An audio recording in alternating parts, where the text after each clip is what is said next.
Nung malapit ng graduation, nagtanang kami. Nag-secret married kami sa judge sa Pasay. Ayaw niya akong pakawalan eh.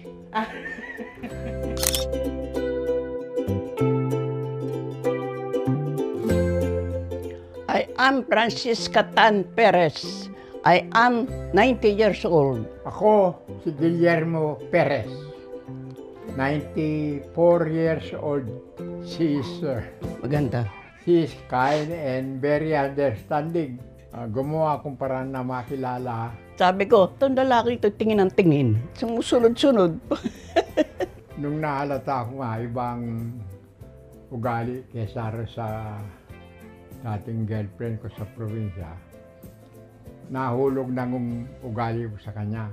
Yun, nag-propose na ako, sumulat na ako. Ang hirap mag-asawang maliit lang ang sweldo mo. We agreed both. Ituloy kong pag-aral ko sa college. Nag-aral ko sa college araw, maga. FEU. Sa gabi, security Trabaho. guard ako. Kayong mga lalaki, maawa naman kayo sa mga anak nyo sa kami, asawa nyo. May mga Hindi makapigil na magtingin sa ibang babae. Dapat may control, self-control kayo.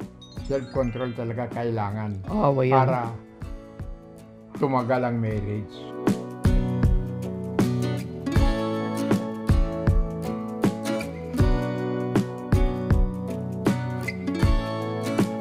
Tinago niya at ginawa niyang album. Since the first time we met each other, myself can't be calm really.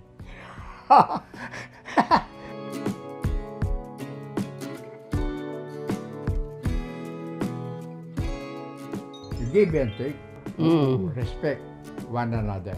Dapat sa mga asawa laging mag-away, mag-isip-isip sila na huwag pagtatagpuin ang galit ng isa't isa. Kami nung mag-asawa, wala namang pera.